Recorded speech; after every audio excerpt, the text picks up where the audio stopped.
Selamat malam, Salam. Nama saya Moklan dari Holy Spirit Institute College Thailand. Pembimbing saya Profesor Dr. Joksir. Pada malam ini saya mempresentasikan salah satu cabang teologi sistematika, yaitu malaikat, tentang malaikat. Malaikat sering juga disebut dengan angelologi atau ilmunya adalah ilmu yang mempelajari tentang malaikat.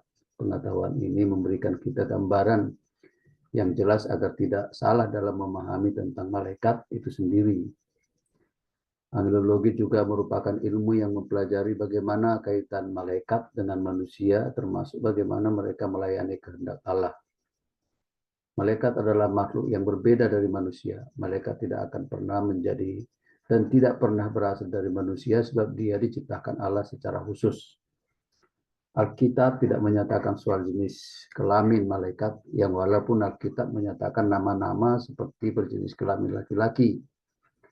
Hanya Mikael dan Gabriel yang dinyatakan secara umum sebagai nama yang maskulin. Tertulis dalam Kejadian 19 ayat 10, 12, dan juga Wahyu 7 ayat 2, 8, 3, dan 10. Kemudian asal mula malaikat. Alkitab menyatakan keberadaan malaikat itu dalam Kejadian 19 ayat 1, 1 Raja-Raja 19 ayat 5, dan seterusnya. Kemudian malaikat diciptakan oleh Allah, ya. Mazmur 148 ayat 2 dan 5. Kemudian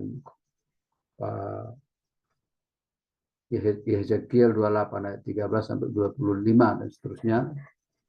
Kemudian nama dan sebutan malaikat, ada juga sebutan kerub di Kejadian 3:24, di Yezekiel 11 ayat 22, serafim di Yesaya 6 ayat 2 dan 6.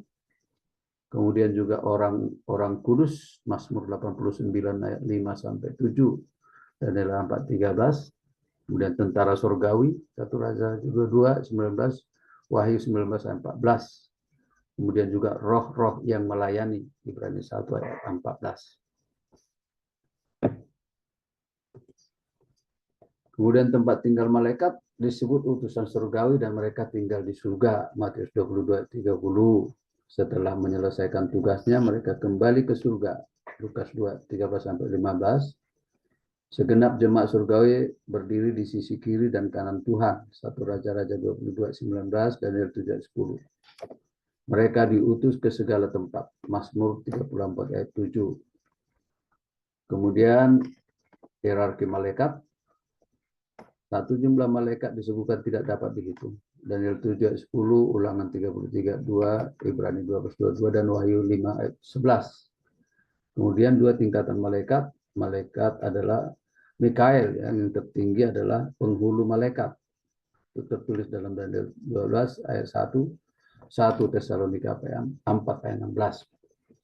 Kemudian B, kerajaan, pemerintah, kuasa, kekuatan adalah berbagai tingkatan status malaikat. Di Mazmur 82 ayat 1, Roma 8 ayat 38, dan seterusnya. Dan C, malaikat itu terorganisir. Hierarkinya tadi, Matius 26 ayat 53. Yang berikut sifat-sifat malaikat. Malaikat adalah roh yang diciptakan Allah, Ibrani 1 ayat 14. Kemudian malaikat kudus dan sempurna, Mazmur 89 ayat 5 dan 7, 2 Korintus 11 ayat 14 dan 15. Kemudian malaikat rendah hati dan tunduk pada Allah, Wahyu 19 ayat 20, Wahyu 22 ayat 8 dan 9, dan seterusnya.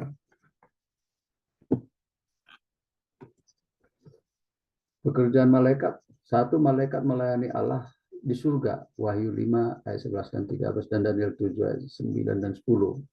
Dua, malaikat diutus sebagai pembawa pesan, Kejadian 19 ayat 12 sampai 22, Lukas 2 ayat 10 dan 17. Tiga, malaikat melayani ahli waris keselamatan, Ibrani 1 ayat 14, Mazmur 34 ayat 7, dan seterusnya. Kemudian yang berikut kuasa malaikat. Malaikat mempunyai kekuatan ajaib. Dan Daniel 6 ayat 21, dan 22, Kisah Rasul 12 ayat 6 sampai 10 dan seterusnya. 2 malaikat lebih kuat dari iblis, Daniel 10 ayat 13 sampai 21, Wahyu 20 ayat 1 dan 2. 3, kuasa malaikat lebih kecil daripada kuasa Allah. Ya, jadi ini Ayub 4 ayat 18, Matius 24, 30 dan seterusnya.